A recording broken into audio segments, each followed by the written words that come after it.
been a while. I need your guys' help. All right, to address the elephant inside of the room, where have I been? Well, as you know, I haven't been making much content since OSH of last year. I mean, I've made stuff periodically, but I personally feel like those items are more forced or just things that were happening and I was acting reactionary to them. But where have I been personally? Well, I've been burnt out. Burnt out in two ways, and one of them has been the plane itself. So let me tell you that story and show you where we're at on things. Because believe it or not, this was flying. And I mean it. We made that whole video showing you guys its first flight, and here's some video of me actually flying the airplane. But what really truly happened and why I'm burnt out on the airplane is because of leading up to that flight was a huge pain. And I mean it was a huge pain because there was a lot of work that needed to be done to this airplane, and I was working on it for what felt like 3 months, 7 to 8 hours a day here in Phoenix where it is hot. And I do have a swamp cooler back over here, but that was doing very minimal work, and I'd have to put new water inside of it every couple of hours. But just all the work that I was doing to it, where it was fun at the time, really was taking a toll on my body. I just didn't realize how much. And I was making a lot of video content because I have all these amazing sponsors that made this plane happen. And so I was making the installation videos for every single one of those parts and getting everything together. And so when we led up to OSH and we got it flying, we had a problem that made it so I had to tear the wings off of this and trailer it all the way to OSH. And that ended up being over 4,600 mile round trip for me. And that problem was what used to be right here. And I talked about this in the past. I had an alternator here, and it's an accessory drive alternator, and the reason that I wanted it is because this is a big honking engine on an airframe that wasn't necessarily designed for it, and so I wanted to get as much as the weight of the airplane closer to the CG as possible so that I could fly from the front of the airplane, and we succeeded in doing that.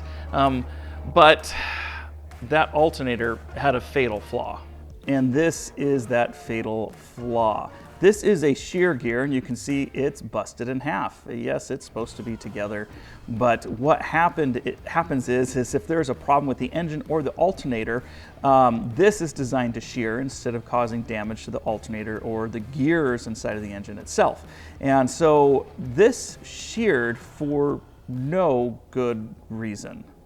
Come to find out, the reason that it was shearing was because during COVID, the company that made the good ones went bankrupt, and so another company was picked to be able to make those gears, and apparently they didn't stand the test of time. So much so that when I reached back out to Plane Power to get replacement gear, they told me that they are aware of the problem, but they didn't know how bad it actually was. The stock that they had on hand was questionable, and I was able to verify for them that it wasn't just questionable, it had failed. So when they sent me the second gear, which was the Wednesday before I had to fly out to OSH, the shear gear failed on me a second time, making it so I had no choice. I had to take the wings off.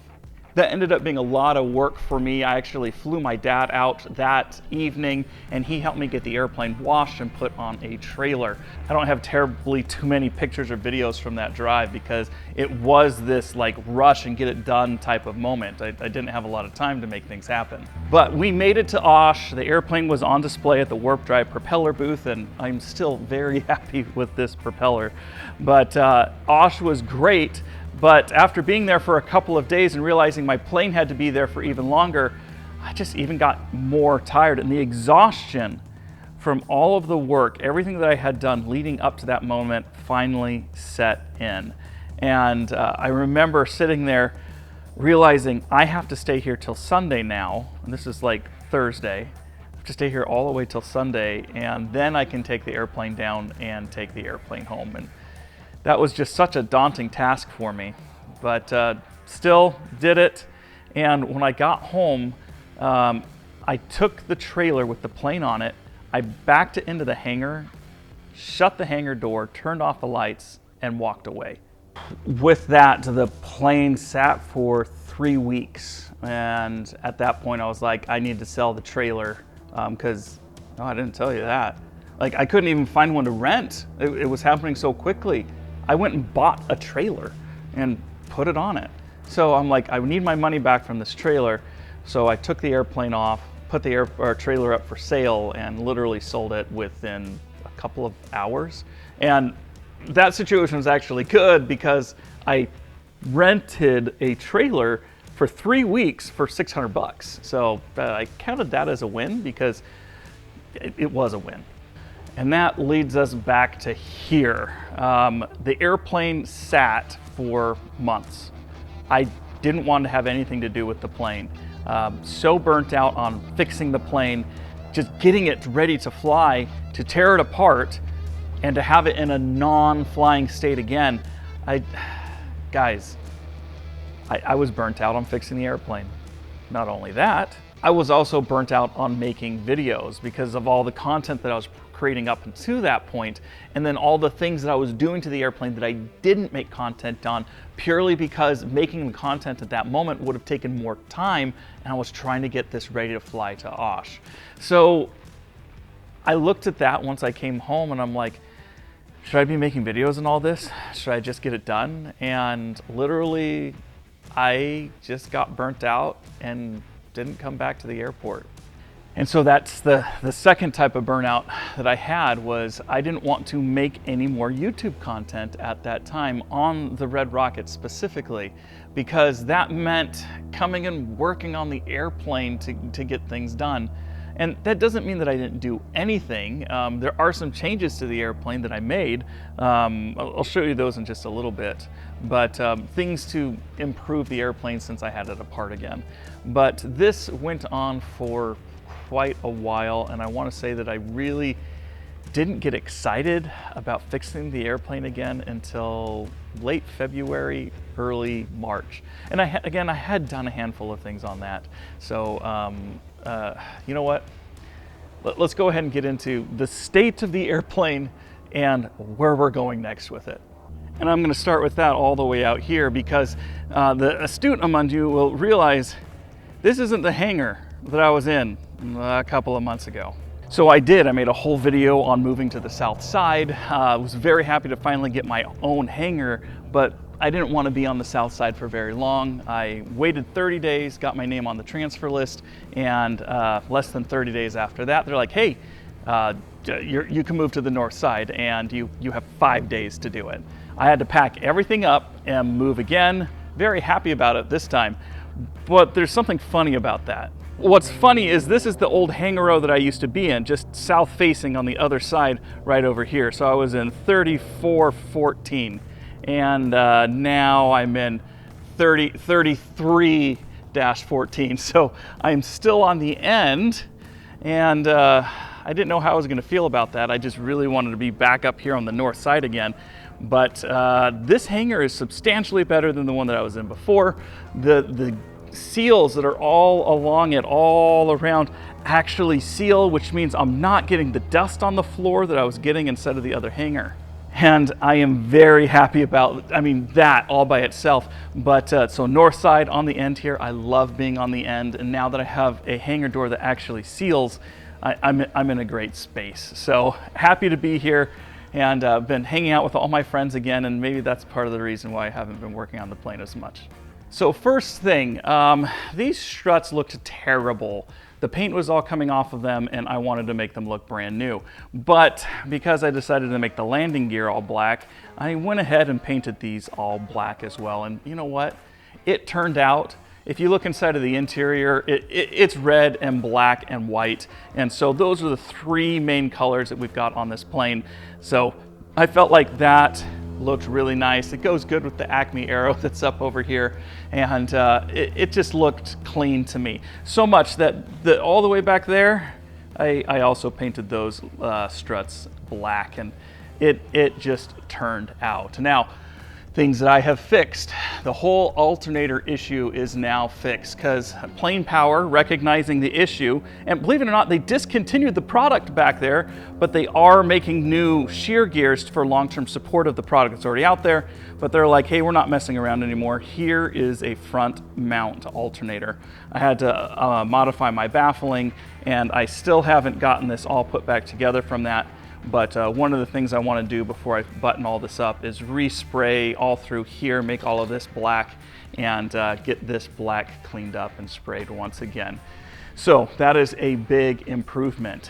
Now, I had to take the boot cowling off, the top of the boot cowling, which meant removing the windscreen. When I was putting the avionics tray up here, I intentionally cut this and made this because I wanted to have access to the avionics. And I can tell you, having that access has been amazing because I did have a problem with one of the avionics that's inside of it. And let me tell you about that because it's really, really weird, and it was purely just a manufacturing defect. So what was going on is when I was flying the airplane, you know when you're too far away from the airport and you can't quite pick up the ATIS, so you press the test button. Well, that breaks the radio squelch so that you can hear something that's not quite as powerful enough to be able to break through it.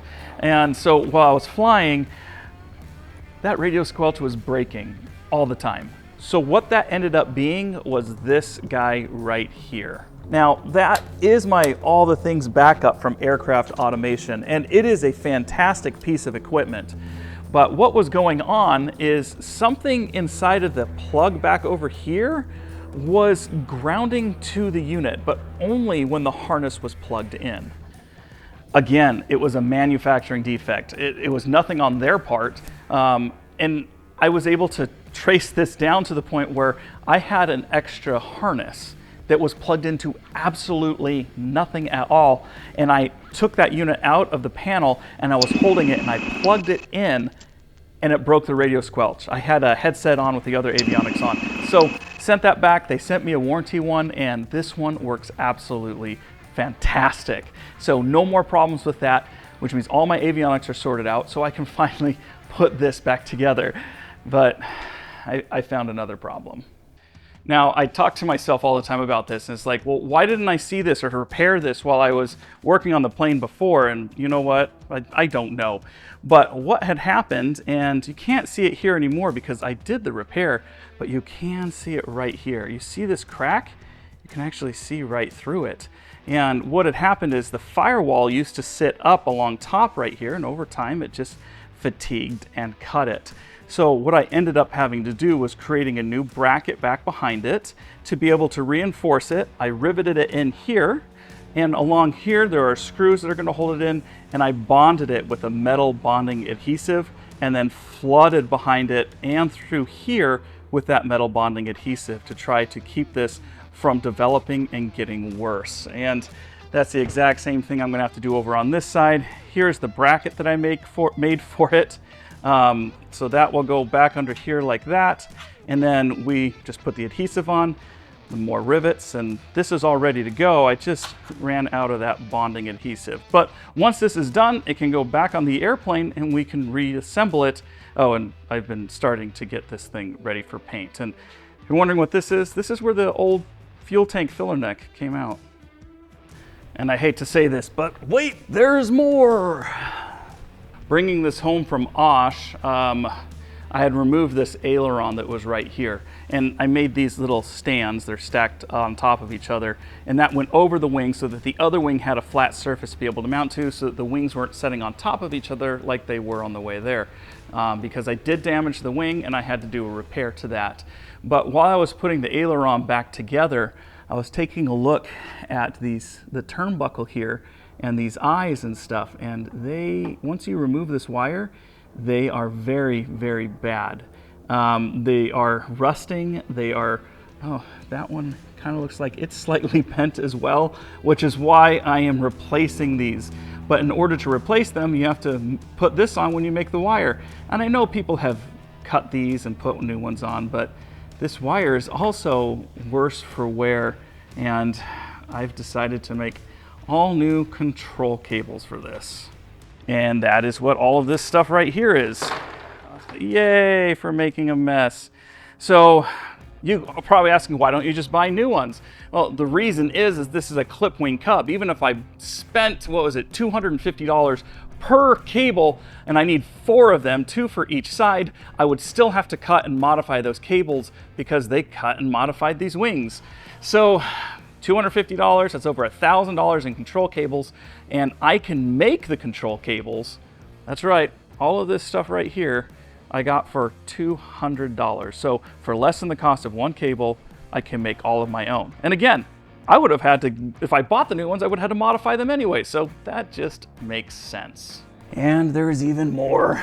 I told you guys when I moved the airplane, there was an incident down here where I damaged the bottom of the rudder. So I went ahead and took care of that. And then while I was taking care of that, there was an AD that came out on all of these. Now, my understanding is because I'm experimental exhibition, I don't have to adhere to that AD, but I went ahead and reinforced the post right here to comply with that AD in a manner that I found suitable for this aircraft. And what the AD was is, believe it or not, right here where this hinge was, this entire rudder would fold over.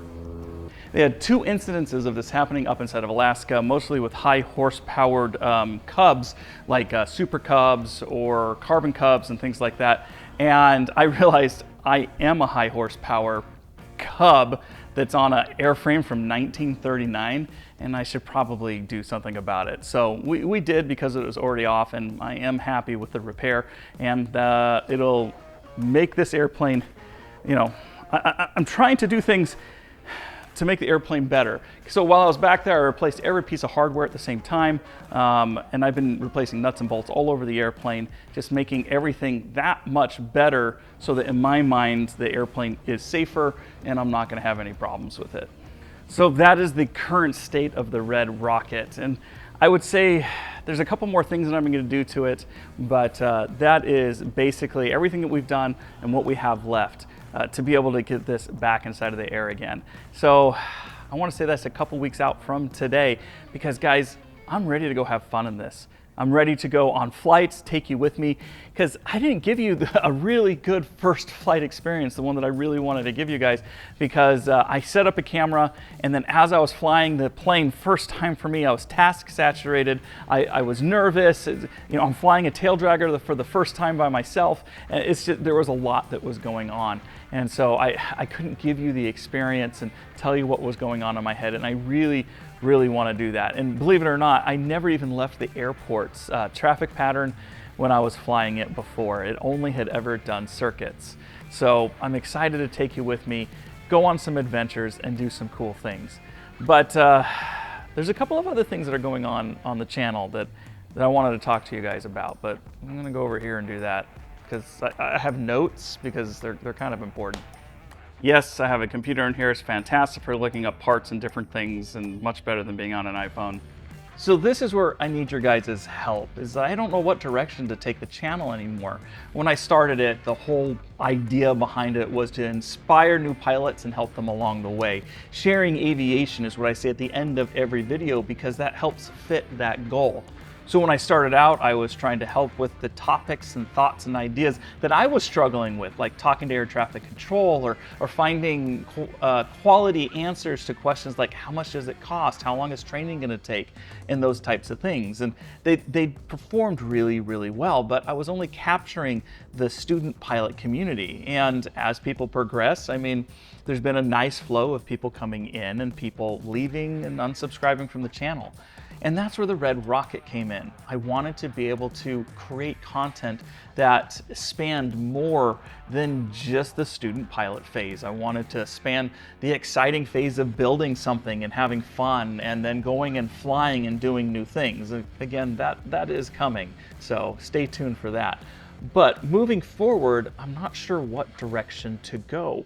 Should I stick with my roots and keep remaking and making better content, inspiring new pilots and helping them along the way?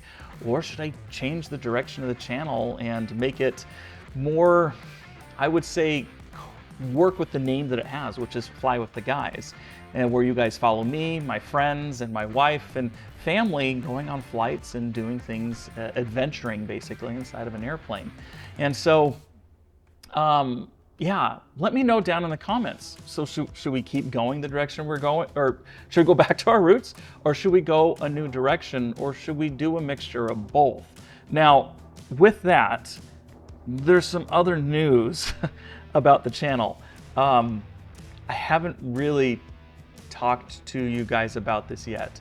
The long-term goals for the channel required that we purchase another airplane, and we did. And I'm not going to show it to you guys. I don't want to bring that about until we do more flying with this one and get this airplane completely buttoned up and where I want it to be. I don't want to have two projects side by side for you guys to follow. So, but the purpose of that airplane, and it's the first time I'm going to announce this on here, and I have a feeling this video is not going to get terribly too many views, but we want to start, my wife and I want to start a non-profit flight school. A true nonprofit where we're able to accept donations from others to be able to, in a sense, subsidize pilot training for those who are truly wanting to go and become a career pilot or even a recreational pilot. We have a selection process already designed. We have curriculum designed.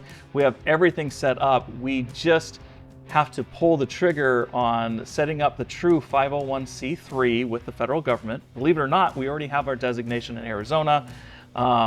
So we're already partway through that process. And then we need to reach out to the FSDO, start working through all of our curriculum and getting things functional and operating. And we're going to be utilizing that new plane to be able to do it. We're very, very excited. It is going to be a ton of fun, and we hope to be bringing inspiring stories and adventures and things as we're going through that. But part of my thought process with that is I should probably make some of that content and thing that's going on separate from Fly with the Guys, because then I'll have like the flight, taking you guys on flights. I'll have the inspiring new pilots and helping them along the way, which I guess this new adventure would coincide with that one. But I feel like it's going to be a lot more, I don't know, informational.